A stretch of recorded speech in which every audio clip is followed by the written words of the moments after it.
at ang buong kalikasan.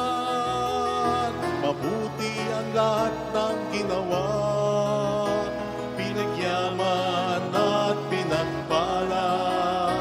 Ang tao'y kanyang nilalang, kalarawan kawangis niya, at kahit hindi naging tapat, ay kanya pa rin minahal. Halina tayong lahat ay umawi, sa Panginoon tayo ay magpuri, pagkat ating nakita ang dakilang pag-ibig ng Diyos. Sa ngalan ng Ama at ng Anak at ng Espiritu Santo. Amen. Sumayin niyo po ang Panginoon. At sumaiyo rin. Upang tayo maging marapat sa banal na misang ito, alina't magsisimuna tayo para sa ating mga kasalanan at pagkukulang. Kayo pong lahat, inaamin ko sa makapangyarihang Diyos At sa inyo, mga kapatid, nalubha akong nagkasala sa isip, sa salita at sa gawa, at sa aking pagkukulang. Kaya isinasamo ko sa mahal na Birheng Maria, sa lahat ng mga anghel at mga banal, at sa inyo, mga kapatid, na ako'y panalangin sa Panginoong ating Diyos. Kaawaan tayo na mapagmahal na Diyos, patawarin sa ating mga sala at patnubayan hanggang sa buhay na walang hanggan. Amen. Panginoon, kaawaan mo kami. Panginoon, kaawaan mo kami. Kristo, kaawaan mo kami. Kristo, kaawaan mo kami. Panginoon, kaawaan mo kami. Panginoon, kaawaan mo kami. Iyuko natin ang ating ulo, maaaring ibulong sa Panginoon ang ating intensyon.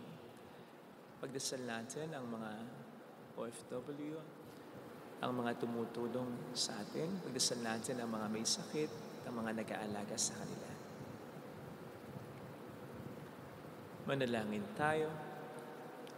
Ama naming makapangyarihan, kalugdan mo kami at pagbigyan na magkamit ng kaloob mong karagdagan upang sa maalab naming pananalig, pag-aasa at pag-ibig kami mamalaging tumatalima sa iyong kautusan. Sa pamamagitan ng Jesucristo, kasama ng Espiritu Santo, magpa sa walang hanggan. Amen.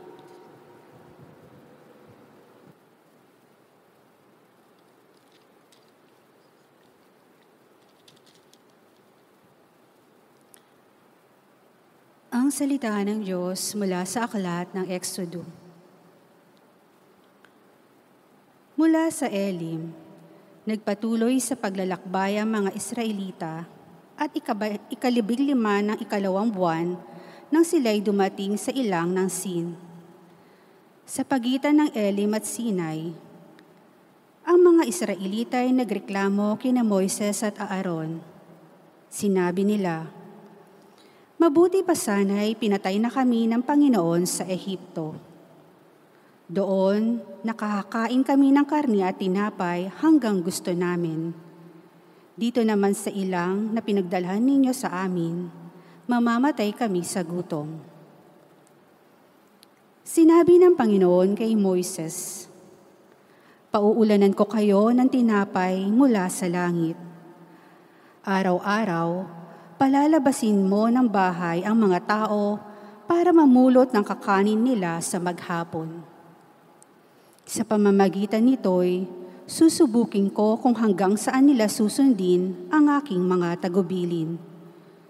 Tuwing ika-6 na araw, doble sa karaniwan ang kanilang pupulutin at ihahanda." Sinabi ni Moises kay Aaron, "Ang buong bayan ay paharapin mo sa Panginoon sapagkat narinig niya ang kanilang reklamo." Nang sabihin ito ni Aaron, ang buong bayan ay humarap sa Panginoon sa gawin ng disyerto. At bigla na lamang nilang nakita sa ulap ang kaningningan ng Panginoon. Sinabi niya kay Moises, "Narinig ko ang reklamo ng mga Israelita. Sabihin mo sa kanila na pagtatakip silim, bibigyan ko sila ng karne. Sa umaga, bibigyan ko sila ng tinapay hanggang gusto nila. Sa gayoy, malalamang nila ako ang Panginoon, ang kanilang Diyos. Na magtatakip silim, dumagsa sa kampo ang napakaraming pugo. Kinaumagahan naman ay makapal ang hamog sa paligid ng kampo. Na mapawi ang hamog, nakita nila ang lupay nalalatagan ng maliliit at maninipis na mga bagay na animoy pinipig. Hinila nila alam kung ano iyon. Kaya nagtanungan sila, ano kaya ito? Sinabi ni Moises, iyan ang tinapay na bigay sa inyo ng Panginoon. Ang salita ng Diyos. Salamat sa Diyos. Panginoon ang nagbigay ng pagkaing bumubuhay. Panginoon ang nagbigay ng pagkaing bumubuhay. Tinitingkis nilang kusa, sinusubok nila ang Diyos. Ang hinihingi ay pagkaing gustong-gusto nilang lubos. Kinalaban nila ang Diyos nang sabihin ng ganito, sa gitna ba nitong ilang mabubusog niya tayo? Panginoon ang nagbigay ng pagkaing bumubuhay. Gayunpaman, itong Diyos nag-utos sa kalangitan, at ang mga pinto nito'y agad-agad na binubuksan. Bunga nito ang pagkain bumuhos na parang ulan, ang pagkain nilang mana sa kanila'y ibinigay. Panginoon ang nagbigay ng pagkaing bumubuhay. Ang kaloob na pagkain ng mga anghel. Hindi sila nagkukulang, masagana kung dumating. Yung ihip ng amihan ay siya rin ang nagutos. Sa taglay na lakas niya'y dumating hanging timog. Panginoon ang nagbigay ng pagkaing bumubuhay. Ang pagkain nila'y karne, masaganang dumarating. Makapal na mga ibon na sindami ng buhangin. Sa gitna ng kampo nila ay doon bumabagsak. Sa palibot nitong tolday, doon nila tinatanggap. Panginoon ang nagbigay ng pagkaing bumubuhay.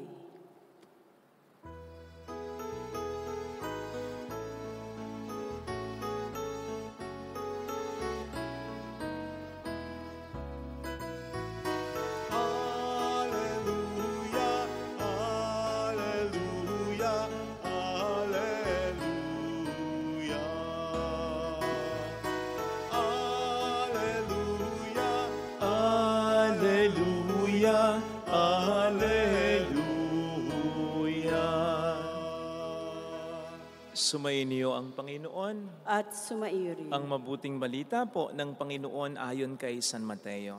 Papuri sa iyo, Panginoon.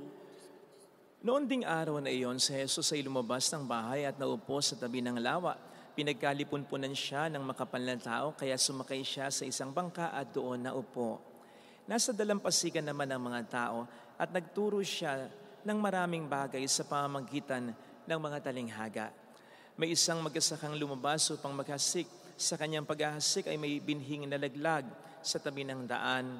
Dumating ang mga ibon at tinukha ang mga iyon. May binhi namang nalaglag sa kabatuhan. Sapagkat manipis lang ang lupa roon, sumibol agad ang binhi iyon, ngunit nang mapabilad sa matinding sikat ng araw ay natuyo palibhasay, walang ganong ugat. May binhi namang nalaglag sa dawagan. Lumago ang mga dawag at ininis ang mga iyon. Ngunit ang binhing nalaglag sa mabuting lupa ay nag-uhay, may tig 100, may tig 60 at may tig 30 butil ang bawat uhay. Ang may pandinig ay makinig. Mga kapatid, ang mabuting balita ng Panginoon. Pinupuri ka namin, Panginoong Hesukristo. Welcome sa Our Lady of Lazaret Quasay Parish, kung saan ayos lang umiyak, kasamahan tayo ng mahal ay nasa pag-iyak at sa pagdarasal upang maging maayos ang lahat. Pinapahalagahan niyo po ba ang pagkain? Huwag tayong magsasayang ng pagkain. Pinipili niyo po bang mabuti ang inyong kakanin? Maging maingat po tayo sa pagkain. Isa sa pangunahing pangangailangan nating mga tao ay ang pagkain. Sapagkat dito nakasalalay ang kalusugan natin. Kapag wala tayong makain o nagkukulang tayo sa pagkain, manghihina tayo, magkakasakit tayo, at po pwedeng ikamatay pa natin. At alam ng Diyos ito dahil siya ang may likha sa atin. Kaya naman sa panalangin itinuro niya sa atin, di po ba?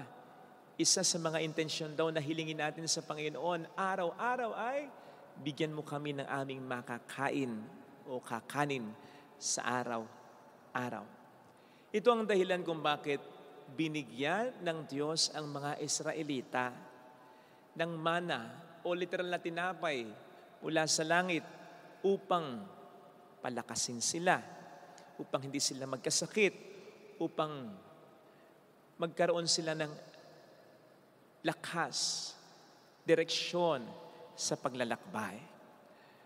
Now, kung papaanong alam ng Panginoon na kailangang pakanin ng ating katawan, alam din niya siyempre na hindi lang ito ang kailangan natin. Dahil nilikha niya tayong hindi lamang katawan, mayroon din tayong kaluluwa, mayroon din tayong soul, espiritu.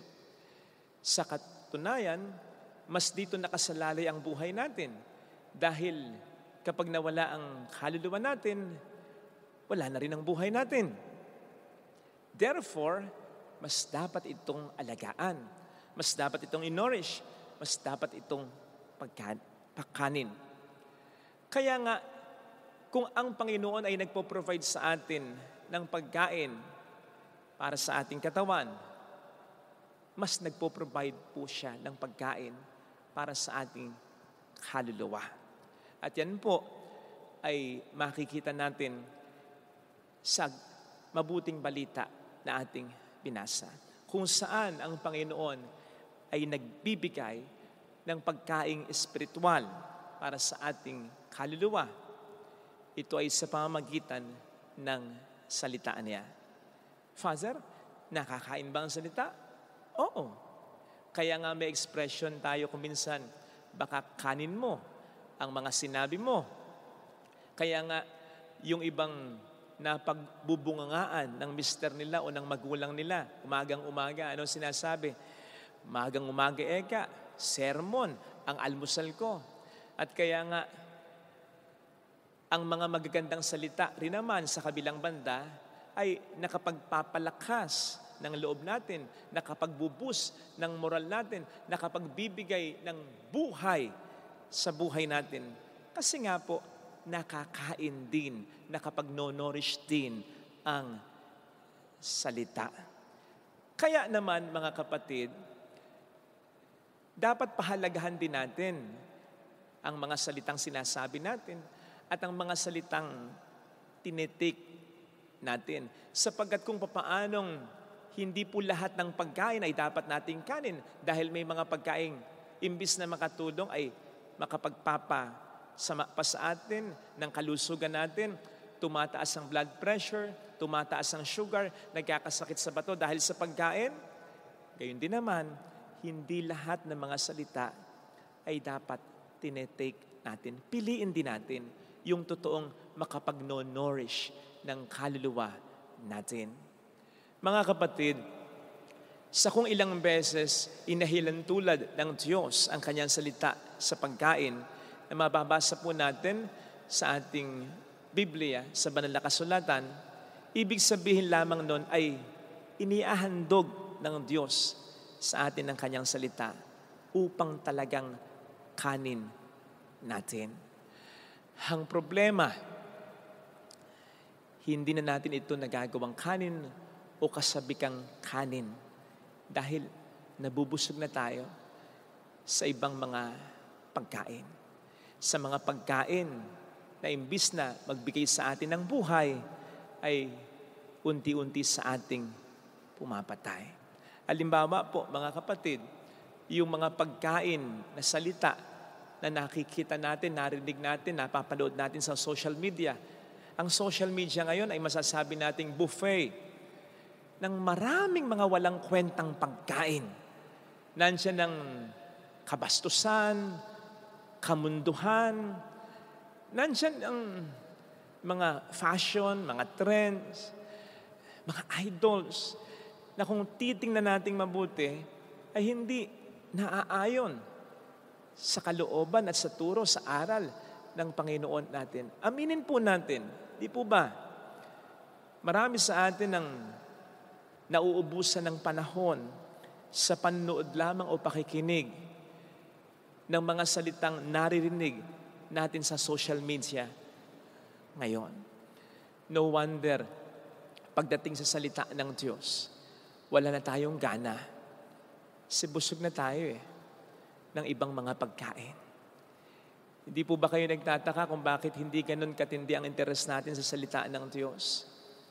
Halimbawa, kapag ang nagsisermon na pare, bagamat naghanda naman, ay mahina ang boses, walang sinasabing jokes, walang sinasabing storya, para sa atin wala nang kwenta. O kung minsan kahit yung mga paring malakas naman ang boses, nagbibigay ng storya, minsan may jokes pa, at may sense naman din ang sinasabi. Naaayon din naman din sa turo ng simbahan at sa banal na kasulatan. Pag nahaba-haba na ng sermon, naiinis na rin po tayo. Naiinip na po tayo. At bakit nakukontento tayo sa pakikinig lamang ng salita ng Diyos tuwing linggo? Pag uwi natin, hindi na natin ito inaalala, hindi na natin ito pinag-uusapan, hindi na natin ito pinagninilayan. Hindi na tayo nagbabasa at nagdarasal sa pamamagitan ng salita ng Diyos. Simple lang po ang dahilan dahil busog na nga po tayo sa ibang mga pagkain. Sa ibang mga pagkain na kinakain ang oras natin, ang panahon natin, na dapat ay inuukol natin sa pagdarasal, sa pagninilay ng salita ng Diyos, o kahit sa pag-iisip lamang ng mga makabuluhang bagay sa buhay. Ang galing ng Diablo. Nabubusog niya tayo sa mga walang kwentang pagkain, dahilan para hindi na tayo manabik at hindi na tayo masarapan sa tunay na pagkaing ibinibigay ng Panginoon sa atin. And then what? Magtataka tayo na kapag dating ng mga pagsubok o sularnin, ang dali nating mag-give up, bagamat nagsisimba naman tayo. Ang dahilan, hindi busog ang espiritu, ang kaluluwa natin ng salita ng Diyos na ino-offer na niya naman sa atin. Maaring tayo ay malakas physically, maaring tayo ay decent physically, magandang itsura, maaring tayo ay nakangingiti, nakatatawa, pero kung titingnan pa lang ating kaluluwa, malnourished na pala, dugyutin na pala, malungkot na pala, dahil hindi properly nourished ng totoong pagkain nagbibigay buhay. Sabi sa ating salmo ay, ang Panginoon ang siyang nagbibigay ng pagkaing bumubuhay. Ibig sabihin lamang nito, yung mga pagkaing bigay ng mundo, hindi ito talaga nakabubuhay, kundi nakamamatay. Yan sana mga kapatid maging mapili tayo sa pagkain ng ating puso, sa pagkain ng ating utak. Piliin natin yung mga salitang iti-take natin. Disiplinahin po natin ang ating sarili. Tingnan po natin yung oras na naaaksaya sa social media sa pamamagitan ng pakikinig at pagluod natin sa mga salitang hindi natin dapat i-take sa sarili o sa buhay natin. Gutumin po sana natin ang kaluluwa natin, ang sarili natin sa mga walang kwentang pagkain upang panabikan natin ang tunay na pagkain ipinagkakalob ng Panginoon sa atin. Sa gayon, mas magkakaroon ng direksyon ng buhay natin, mas magkakaroon ng sigla ang buhay natin, at mas magiging matatag tayo sa anumang pagsubok na darating sa atin. Ito sana mga kapatid ang ating pagdasal sa ating banal na pagdiriwa ngayon. Lagay natin ang ating kanang kamay sa tapat ng ating puso.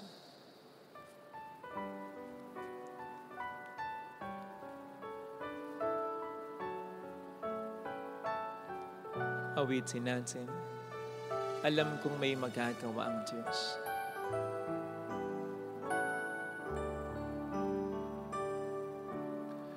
Alam kong may magagawa ang Diyos.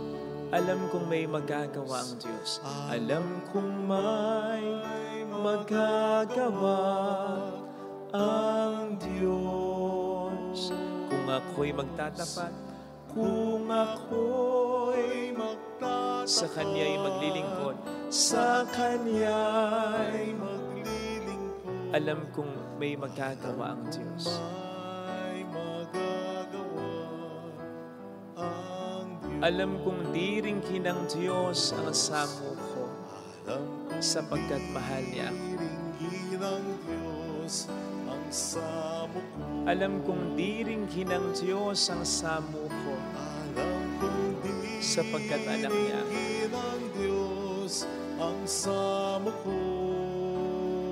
Kung ako'y magtatapat,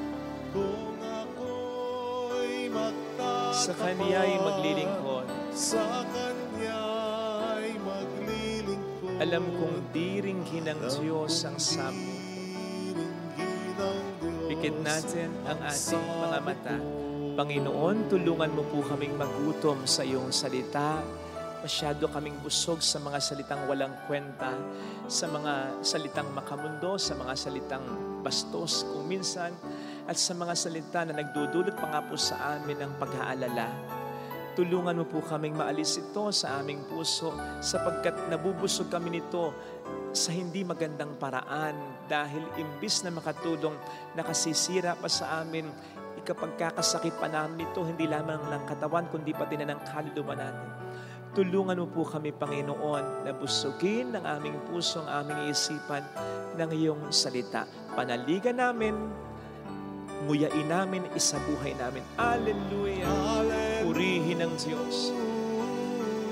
Hallelujah! Pasalamatan siya. Siya ay muling babalik sa atin. Hindi niya tayo iiwan, hindi niya tayo pababayaan. Paniwalaan po natin yan. Hallelujah! Purihin ang Diyos. Hallelujah! Pahalagahan natin ang salita niya. Babalik ang Panginoon upang tayo ay kunin. Makapangyarihan ang salita ng Diyos. Isabuhay natin, paniwalaan natin upang mayroong magandang mangyari sa iyo. Higit pa sa inaasahan mo, sapagkat kung papaanong nalikha ang mundong ito, ang sandaigdigan sa pamamagitan lamang ng kanyang salita, kaya ni Lord baguhin ang buhay mo sa pamamagitan lamang ng salita niyang ibinibigay sa iyo. Mayroong magandang mangyayari sa iyo. Huwag mo nang paniwalaan ng lahat. Ang kanyang salita lamang sapat na sobra-sobra pa. Ito sana ang una mong pakinggan sa umaga. Pagkising mo at bago ka matulog, ito ang huli mong itig sa puso mo. Basahin mo, pagnilayan mo, panaligan mo ang salita ng Diyos. Papuri sa Ama at sa Anak sa Espiritu Santo. Kapara ng sa unang-una, ngayon, magpakailanman, magpasawalang hanggan. Amen. Pag-aalay.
tatanggapin sa pakikinabang.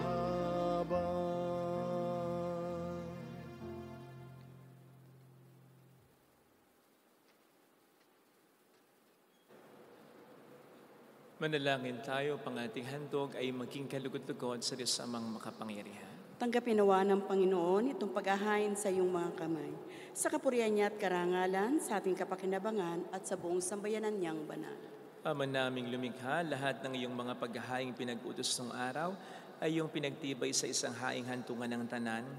Tanggapin ang ginaganap ngayon ng iyong mga lingkod at basbasan mo ito ng kabanalang gaya ng iyong kaloob sa mga alay ni Abel na lubha mong ikinalugod, upang ang mga handog ng bawat isang nagbigay para sambahin ng banal na ngalan ay magkamit ng karagdagan mong kasiyahan.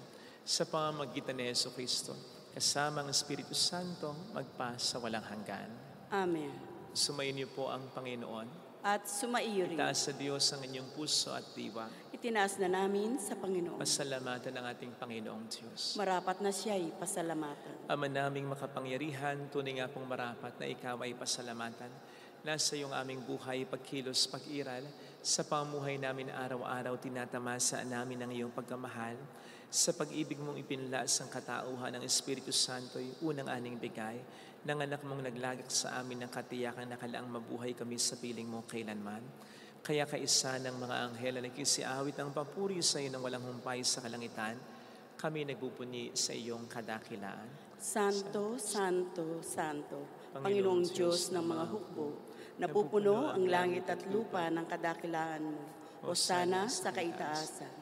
Pinagpala ang naparirito sa ngalan ng Panginoon. Hosana sa kaitaasan. Ama naming banal, ikaw ang bukhal ng tanang kabanalan. Kaya't sa pamamagitan ng iyong Espiritu, gawin mong banal ang mga kaloob na ito, upang para sa amin ay maging katawan at dugo ng aming Panginoong Jesucristo. Bago niya pinagtiis ang kusang loob na maging handog, hinawakan niya ang tinapay, pinasalamatan kaniya, pinaghati-hati niya iyon, niabot sa kaniyang mga alagad at sinabi, "Tanggapin ninyong lahat ito at kanin. Ito ang aking katawan na ihahandog para sa inyo."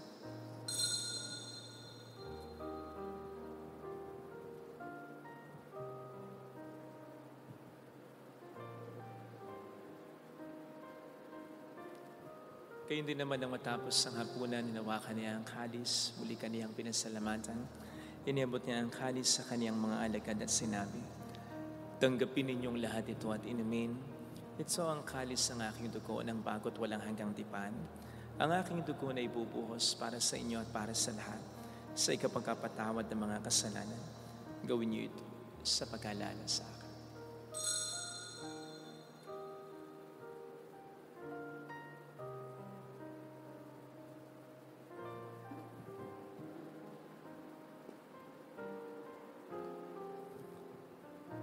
Ipagbunyi natin ang misteryo ng ating pananampalataya. Si Kristo'y namatay, si Kristo'y nabuhay, si Kristo'y babalik sa wakas ng panahon. Ama, ginagawa namin ngayon ang pag-alala sa pagkamatay at muling pagkabuhay ng iyong anak, kaya inialay namin sa iyong tinapay ng buhay at ang kalis ng kaligtasan.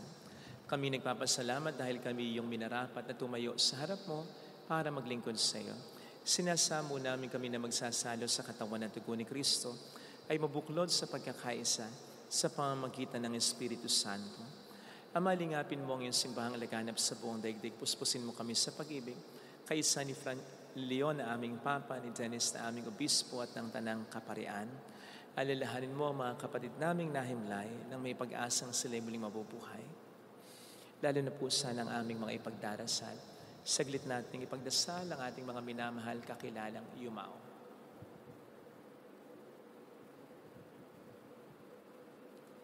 Kaawaan mo sila at patuloyin sa iyong kaliwanagan. Kaawaan mo at pagkintapatin kaming lahat na makasalo sa iyong buhay na walang wakas. Kaisa ang mahal na Birhen ng Lasalet, ang ina ng Diyos, Isanuse ang kabiyak ng kanyang puso, lahat ng mga banal tulad ni San Brigada na namuhay dito sa daigdig ng kalugod-lugod sa iyo. Brigida, na namuhay dito sa daigdig ng kalugod-lugod sa iyo, may pagdiwang naman namin ang pagpupuri sa ikararangal mo sa pamamagitan ng iyong anak na aming Panginoong Jesucristo. Sa pamagitan ni Kristo, kasama niya at sa Kanya, ang lahat ng parangal, papuri ay sa iyo, Diyos amang makapangyarihan, kasamang Espiritu Santo, magpasawalang hanggan.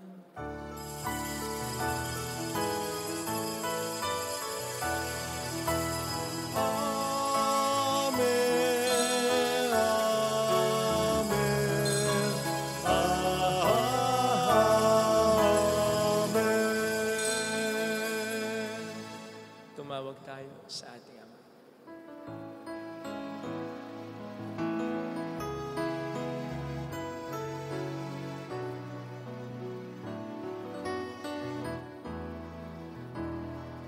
Ama namin, sumasalangit ka, sambahin ang ngalan mo, mapasamin ang kaharian mo, sundin ang loob mo dito sa lupa para nang sa langit. Bigyan mo kami ngayon ng aming kakanin sa araw-araw, at patawarin mo kami sa aming mga sala, para ng pagpapatawad namin sa nagkakasala sa amin.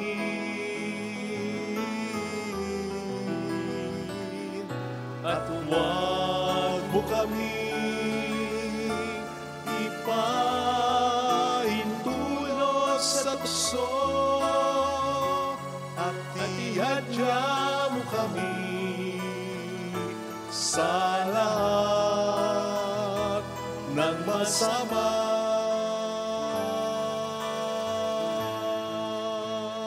Nilig namin kami adya sa lahat ng masama, pagkalooban ng kapayapaan araw-araw, iligtas sa kasalanan, sa kapahamakan, sa mga seryosong karamdaman, samantalang aming pinaghahandaan ang dakilang araw ng pagpapahayag ng tagapagligtas namin sa Heso Kristo. Sapagkat iyong kaharian, ang kapangyarihan at ang kapurihan magpakailanman. Amen. Panginoong Jesucristo, sinabi mo noon, sinasabi mo rin sa amin ngayon, kapayapaan ang iniiwan ko sa inyo, ang aking kapayapaan ang binibigay ko. Tunghayin mo ang aming pananampalataya, huwag ang aming pagkakasala. Pagkalooban mo kami ng kapayapaan at pagkakaisayan sa iyong kalooban, kasama ang Espiritu Santo magpasa walang hanggan. Amen. Ang kapayapaan ng Panginoon ay sumainyo daw ang lahat. At sumaiyo rin. Magbigayan tayo ng kapayapaan sa isa't isa. Kapayapaan po. Kordero ng Diyos na nag-aalis ng mga kasalanan ng sanlibutan, maawa ka sa amin. Kordero ng Diyos na nag-aalis ng mga kasalanan ng sanlibutan, maawa ka sa amin. Kordero ng Diyos na nag-aalis ng mga kasalanan ng sanlibutan, ipagkaloob mo sa amin ang kapayapaan.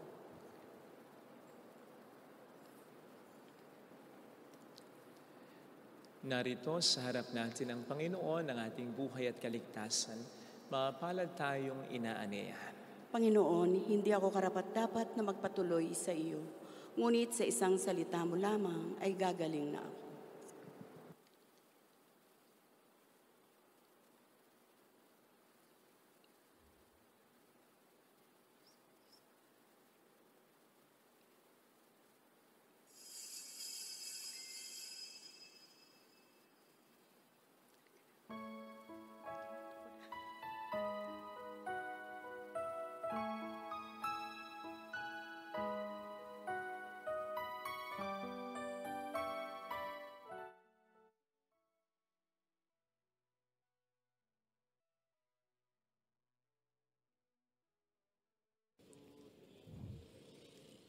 Panalangin para sa espiritual na pakikinabang.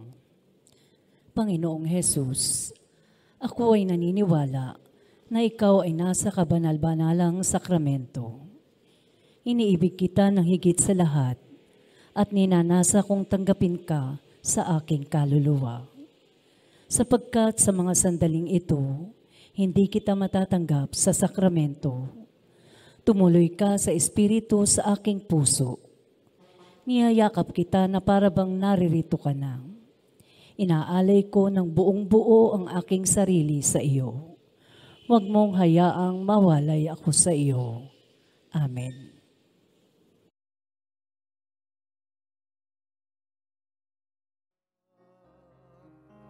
Sa iyo, Ama, kami nagkaisa.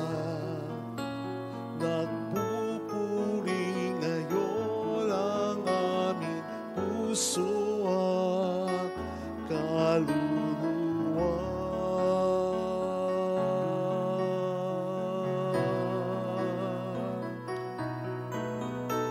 Dakila ka, O Panginoon.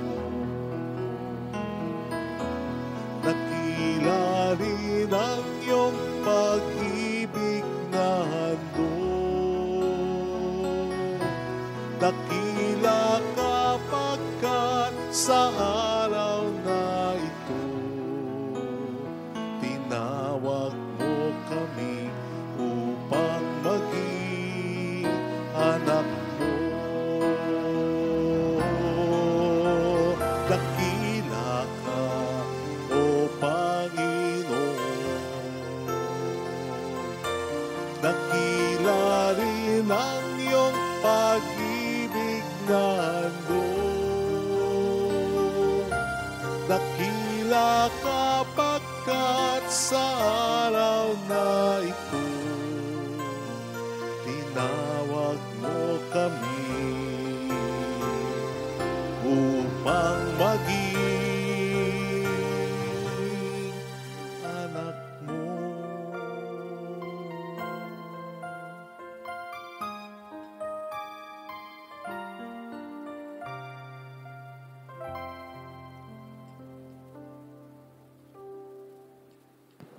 Manalangin tayo.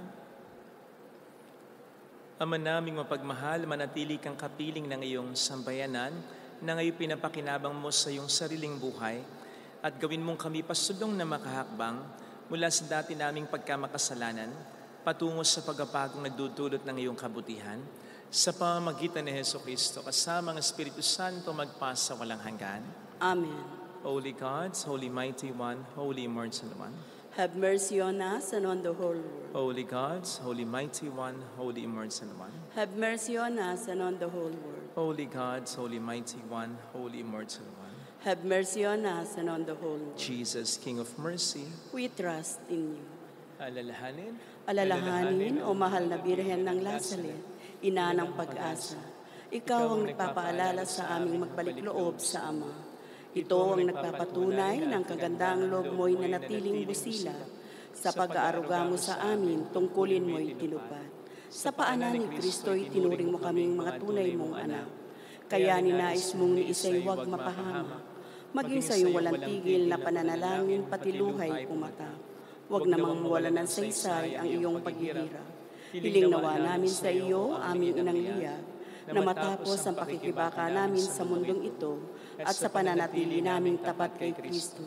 Sa kapurihan mo'y makibahagi kaming ganap, upang kung nasan ka ngayon ay maparoon din kaming lahat, at ang kaganapan ng kalwalatian ng Diyos Amay tuluyang matupad siya na. mahal na Birhen ng Lazaret, tagapagkasundo ng mga makasalanan. Ipanalangin mong walang patid kaming mga dumudulog sa iyo. Maraming pong salamat sa inyong pakikiisa at sa mga tinutulong niyo po na nagiging dahilan para maipromote natin lalo ang devotion sa Our Lady of Lazaret. Makatulong tayo sa mga nangangailangan at ma-maintain po natin ang ating simbahan at maipalagana pa natin lalo ang salita ng Diyos. Marami pong salamat sa inyo. Kaakibat po namin kayo sa pagpapakain ng ating mga kapwa Kristiyano sa pamamagitan ng salita ng Diyos na nagbibigay buhay. Salamat po. Sumainyo ang Panginoon. At sumaiyo rin. Palain kayo kasama ng ating pamilya na mapagmahal at Diyos, ng Ama at ng Anak, ng Espiritu Santo. Amen. Umayo tayo sa kapayapaan ni Kristo. Salamat sa Diyos. Salamat din po.